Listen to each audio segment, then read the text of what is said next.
Before we open this file, if you enjoy these stories, please subscribe to the Eris files. It really helps me keep making new files for you. My wife posted a picture from a weekend away with her friends. Nothing unusual. A glass of wine, a hotel balcony, a sunset over the lake. I should have looked at it for 3 seconds and moved on. Instead, I zoomed in.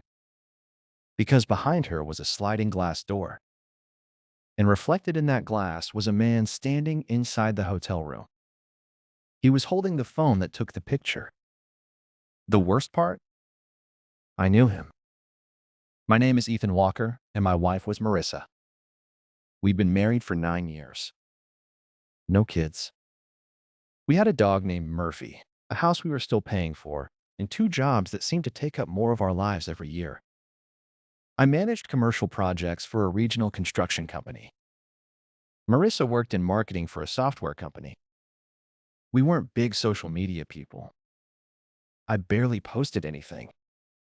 Marissa used Instagram more than I did, but even she wasn't the type to document breakfast, lunch, and dinner. A birthday picture. Dinner with friends. Something from a vacation. That was about it. So when she posted that photo, I didn't have any reason to study it. At least not at first. Things between us had been a little strange for maybe 2 months. Nothing I could really point to. Marissa just seemed elsewhere. Her company had picked up a big client, so when she started coming home late, I blamed work. Most nights, she'd walk in, still looking at her phone. Quick kiss. Bag on the floor. Then she'd disappear into the bedroom or stand in the kitchen answering messages. I'd ask, "Everything okay?" "Yeah, just work." That answer covered a lot of things. "Why are you home late?"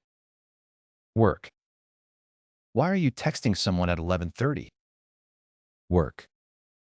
"Why can't you come to dinner with my sister?" "Work." And I understood that. My own job got ugly sometimes. There were weeks when I practically lived at a construction site. I didn't want to be the husband who complained every time his wife got busy. So I didn't. Then there were the smaller changes. Marissa started going to the salon more often. New clothes started appearing in the closet. She wore heels to the office again after spending years telling me they were basically medieval torture devices. One morning, she came downstairs wearing this green dress I'd never seen before. I looked at her and said, "You look really good." She checked herself in the hallway mirror. "Client presentation." "Important one?" "Very." Then she grabbed her bag and left. I actually remember feeling proud of her. That's one of those memories that feels completely different after you know the truth. At the time, it was just my wife looking good before work. Later, I couldn't stop wondering who she'd really dressed for. That's the problem with finding out you've been lied to. It rewrites old memories without asking permission. A few weeks later, Marissa mentioned a weekend trip. Her friend Lauren was turning 36. Apparently, 4 women from their old college group were going to Lake Geneva. 2 nights. Spa. Dinner. Wine. No husbands. She told me while we were folding laundry. "Sounds fun," I said. "I really need it." "I know." She looked at me for a second. "You're not annoyed?" "Why would I be? I've been gone a lot lately." "It's one weekend." She smiled and kissed me. "Thank you." Friday afternoon, she packed a small suitcase. Jeans. Boots. A cream sweater. And yes, the green dress. I noticed it when she put it in the bag, but I didn't think anything of it. Why would I? I carried her suitcase downstairs. Before she left, she crouched down and hugged Murphy. Then she kissed me. "I'll call tonight." "Have fun." "I will." She pulled out of the driveway around 4. That night, I ordered Thai food and watched half a movie before falling asleep on the couch. At 8:20, she texted me. Made it. Going to dinner. Love you. I replied, love you too. Tell Lauren happy birthday. She didn't answer. Normal. Saturday morning, she called while I was walking Murphy. She said they'd stayed up too late drinking wine. Lauren was hungover. They were going to the spa around noon. I could hear cars behind her and a few voices somewhere in the distance. Nothing sounded wrong. So again, I didn't think about it. The photo went up Saturday evening. And here's the funny part. I didn't even find it myself. My sister Olivia sent me a screenshot. All she wrote was, nice place. I opened Instagram. There was Marissa, standing on a balcony. Lake behind her. Sunset in the distance. Wine glass in one hand. The green dress. She had one of those relaxed smiles people use in vacation pictures. The caption said, needed this. Little wine glass emoji. I smiled when I saw it. Then I started to close the app. And something caught my eye. Behind her was a sliding glass door. The sunset was reflecting in it. So was the railing. One of the chairs. Marissa. And someone else. I zoomed in. There was definitely a person standing inside the room. A man. He was holding a phone up in front of him. He'd taken the picture. I zoomed in again. The reflection wasn't sharp. It didn't need to be. Dark hair. Blue button-down shirt. Sleeves rolled up. And a black geometric tattoo running along his right forearm. I knew that tattoo. Adrian Cole. One of Marissa's co-workers. I'd met him 3 times. Company Christmas party. A barbecue at our house. And once when I picked Marissa up after drinks with her team. You didn't forget Adrian's tattoo. It started near his wrist and went almost halfway up his arm. I stared at that picture for probably a full minute. Then I looked at the caption again. Needed this? I opened Lauren's profile. Nothing from Lake Geneva. So I checked another woman from the group. Nothing. Then another. And finally, I found Lauren. She'd posted less than an hour earlier. She was at a baseball game. With her husband. In Chicago. There was no girls' weekend. I took screenshots. Marissa's picture. The reflection. Lauren's post. Then I called my wife. 6 rings. Hey. Music was playing somewhere behind her. You having fun? Yeah, we're getting ready for dinner. How's Lauren? There was a pause. Not a long one. But it was there. She's better. Not hungover anymore? No. Why? No reason. I was sitting at my kitchen table staring at Adrian's reflection while she said it. Tell her I said hi. I will. We hung up. I didn't confront Marissa. Not then. I wanted to make sure I wasn't about to blow up my marriage over a blurry reflection. So I looked up Adrian. His personal account was mostly private. His company's page wasn't. 3 days earlier, they'd posted a picture from an office meeting. There he was. Blue shirt. Sleeves rolled up. Same tattoo. Same man standing in my wife's hotel room. I saved the picture. Then I noticed something else. No wedding ring. Adrian had been married when I met him. So I looked up his wife. Or ex-wife, apparently. They'd separated about 6 months earlier. Suddenly, the last couple of months stopped feeling random. Marissa coming home late. The clothes. The phone. the canceled plans, that green dress. It all started fitting together.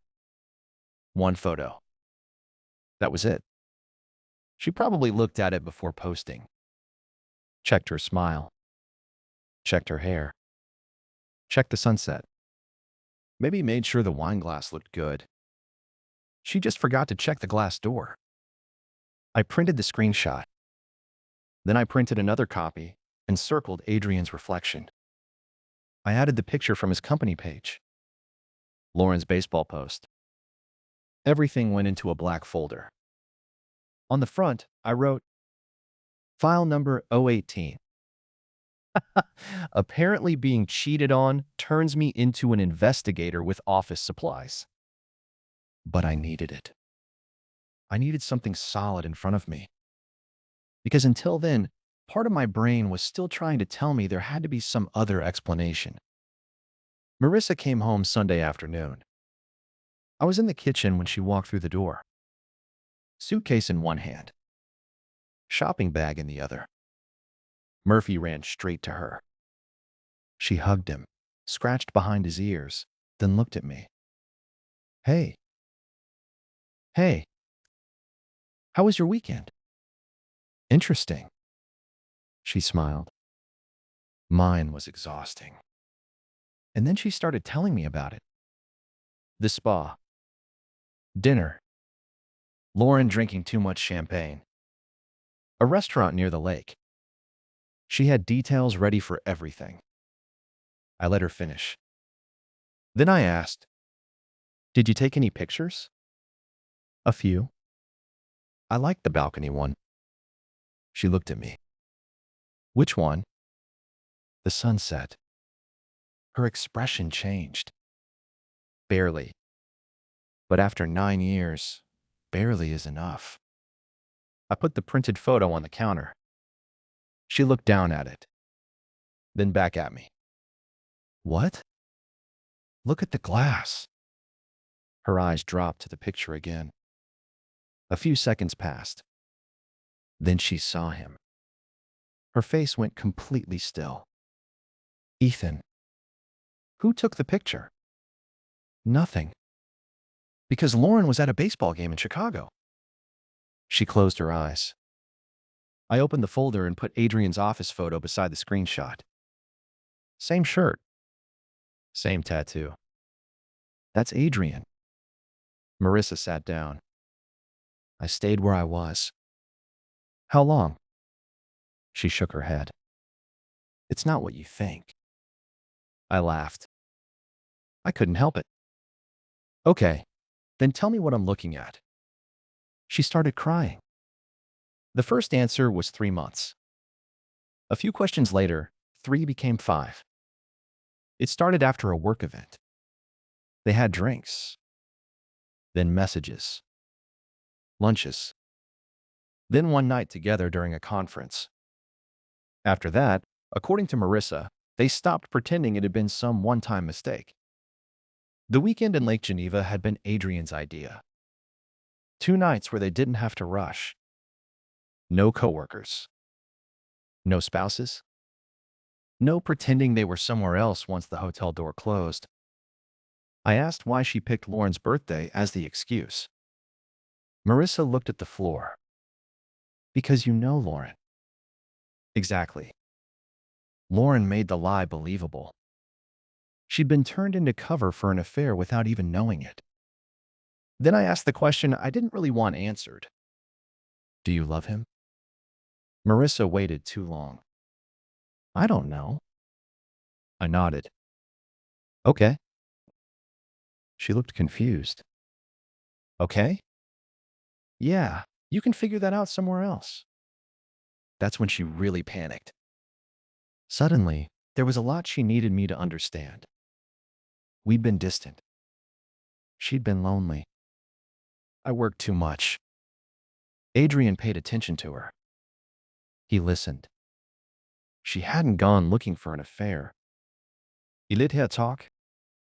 When she finally stopped, I asked, Did you accidentally book the hotel?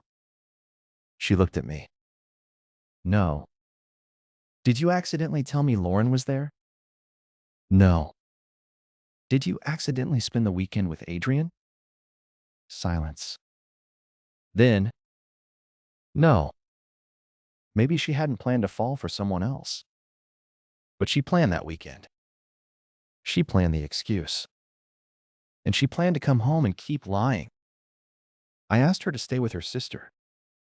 She left that night. For the next 2 weeks, everything changed by the day. One day, she wanted marriage counseling. The next, she needed space. Then Adrian told her he wanted a real relationship. Then she wanted more time to figure things out. Eventually, I realized how ridiculous the whole thing was. Marissa was acting like she had to make a choice. Adrian or me. But she wasn't the only person who got to choose. So I made mine. I wasn't waiting. We separated. Marissa rented an apartment. Adrian lasted about 4 months. I heard through mutual friends that once they didn't have to sneak around anymore, things between them got bad pretty quickly. I thought hearing that would make me happy. It didn't. By that point, I was mostly tired. Our divorce became final 11 months after that Instagram photo. We sold the house. Marissa took some of the furniture. I kept Murphy. That part wasn't up for discussion. What surprised me was how much that photo stayed with me afterward. For months, I hated social media. Every picture turned into something to inspect. A reflection in a window. Someone standing in the background. 2 glasses on a table when there should have been one. A shadow. I caught myself zooming in on pictures posted by people I barely knew. It was exhausting. So eventually, I deleted the apps. Not forever. I just needed to stop looking for things. I started running again. I was terrible at it. The first time out, I lasted maybe 8 minutes before deciding walking was a perfectly respectable form of exercise. A month later, I could do 3 miles. Murphy came with me whenever he could. Parks. Trails. Coffee shops with outdoor tables. Anywhere dogs were allowed, basically. Then one Saturday, Olivia invited me away for the weekend with a few friends. My first answer was no. She looked at me and said, "You know you're still allowed to enjoy yourself, right?" So I went. We rented a cabin near a lake. Nothing exciting happened. And that was actually nice. We cooked dinner, played cards, sat outside until everyone complained it was too cold. At sunset, Olivia took a picture of me standing near the water with Murphy. A few weeks later, I reinstalled Instagram. That was the first picture I posted. No speech. No quote about betrayal. No message to Marissa. Just me and my dog by a lake. Before I hit post, I looked at the picture. And without thinking, I checked the cabin window behind me. I actually zoomed in. Then I caught myself. Nothing was there. No man. No secret. Nothing I needed to understand. So I zoomed back out and posted the picture. Marissa posted one photo too many. She thought she was posting a sunset. She posted the truth instead. For a while, I hated that picture. Then I realized something. That photo had been more honest with me than my wife had been for months. File number 018 was closed. The reflection was saved. The lie was over. So was the marriage. But eventually, I stopped checking every background. I stopped zooming in on reflections. I stopped assuming there had to be something hiding just outside the frame. Peace isn't knowing where every secret is hidden. Sometimes it's being around people who don't make you feel like you have to look for one. Another file closed. Another secret exposed. And this time, I learned that not every picture needs a closer look. If you enjoyed this file, leave a like and subscribe to the Eris Files. It really helps the channel grow. Every betrayal leaves a file.